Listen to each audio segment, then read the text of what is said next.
Bonsoir chères téléspectatrices et chers téléspectateurs. Le commentaire médiatique de ce jour parle du conflit de guerre en Syrie.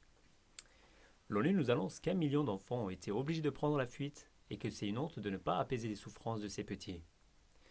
C'est toute une génération d'innocents qui est en jeu. Sur 7 millions de personnes, 4 millions sont des réfugiés dans leur propre pays depuis mars 2011. Les autres ont fui dans les pays voisins. Le secrétaire général de l'ONU, Ben Ki-moon, a menacé qu'en cas de confirmation d'utilisation de gaz toxiques en Syrie, les premières conséquences suivraient. Le sénateur américain McCain a aussitôt appelé le président Obama pour intervenir en Syrie par des moyens militaires. Il a déclaré au centre d'information CNN qu'après l'utilisation présumée d'armes chimiques en Syrie, Washington ne doit pas rester plus longtemps sans réagir. Pendant ce temps, les deux organisations de l'ONU, l'UNICEF et l'UNHCR accusent l'ensemble de la population mondiale, disant qu'elle regarde ce conflit sans réagir et qu'elle est défaillante envers les enfants syriens dont 1 million d'entre eux sont en fuite aujourd'hui. Afin que cette population mondiale, accusée d'être passive, puisse devenir raisonnablement active, notre journal Le Mur des Lamentations vous informe sur la façon dont les États-Unis ont acquis leur prépondérance militaire. Ensuite, nous vous informerons également par quel chemin le conflit dans toute la Syrie a commencé. C'est par les westerns que nous avons appris à connaître les États-Unis qui se présentent toujours plus comme le sauveur. Sans pitié, ils ont abattu les indigènes jusqu'à ce que non seulement la population mondiale proteste à haute voix, mais également le peuple américain lui-même. Comme le caméléon change de couleur, l'Empire américain a changé sa tactique de guerre. Dès lors, ils ont installé des ministères de défense en prétextant ne riposter qu'en cas d'attaque. Aussitôt dit, aussitôt fait. En 1898, un cuirassé américain, le USS Maine, a été détruit. Ainsi, les États-Unis ont pu déclarer la guerre à l'Espagne sous prétexte d'autodéfense. En 1941 a eu lieu l'attaque sur Pearl Harbor au Japon. Pour les États-Unis, c'était une raison suffisante pour entrer dans la Deuxième Guerre mondiale.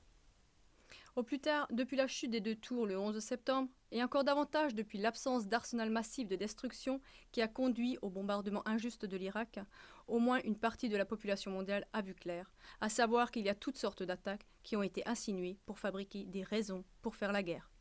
Les anciens agents de la CIA, qui ont abandonné l'association des terroristes américains à cause de leur conscience, témoignent aujourd'hui de 10 000 petites et 3 000 grandes interventions de cette sorte rien que ces 40 dernières années.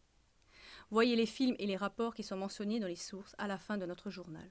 Mais attention, les films ne sont pas pour les enfants. Si déjà on fait appel à la population mondiale pour venir en aide aux enfants syriens sans défense, alors cette aide doit consister en une opposition mondiale unifiée contre les crimes de la puissance mondiale des États-Unis et de ses vassaux.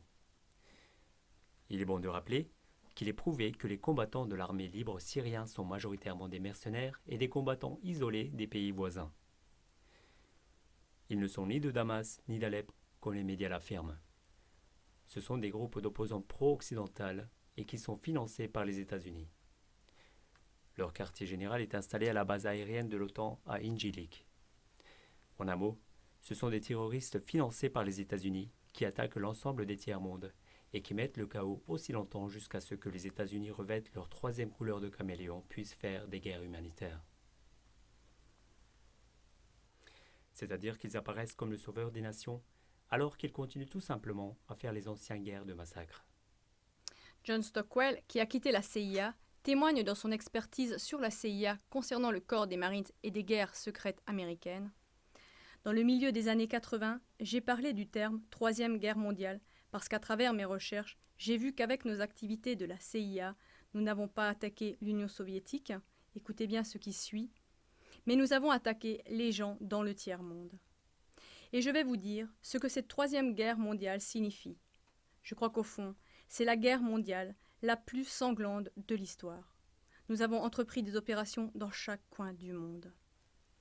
John Stockwell est l'officier le plus haut placé de la CIA qui a quitté l'agence et qui a dévoilé les choses au grand public.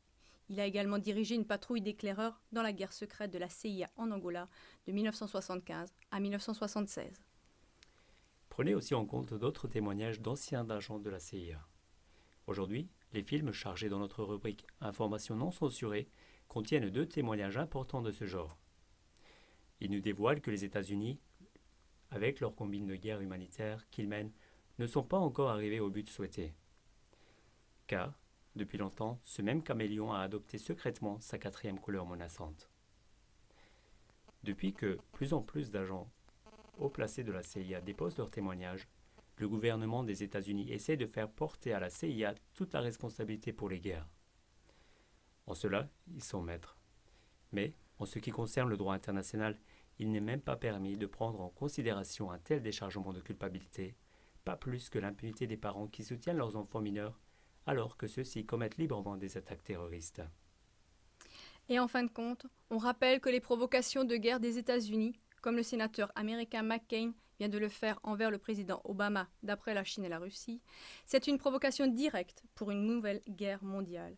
Car d'après la menace des États de l'organisation de Shanghai, ces grandes puissances considèrent une attaque contre la Syrie égale à une attaque directe contre leur propre pays. Ils font en fait fonction de système de sécurité pour la Syrie. Ils font cela uniquement parce qu'ils ont reconnu que pour les États-Unis, il ne s'agit absolument pas du destin désagréable de millions de petits-enfants, mais qu'il est uniquement question de s'approprier de nouvelles ressources en pétrole et beaucoup d'autres richesses du sous-sol du tiers-monde. Tout à fait dans le style des massacres des westerns. Mais, malheureusement bientôt dans l'habit de leur quatrième couleur de caméléon. On pourra trouver davantage d'informations sur cette quatrième couleur dans la rubrique « Informations non censurées ». Réfléchissez bien à tout cela et recommandez notre émission à d'autres personnes. L'équipe de notre journal, Le Mur des Lamentations, vous souhaite une soirée riche en informations avec les films des informations non censurées.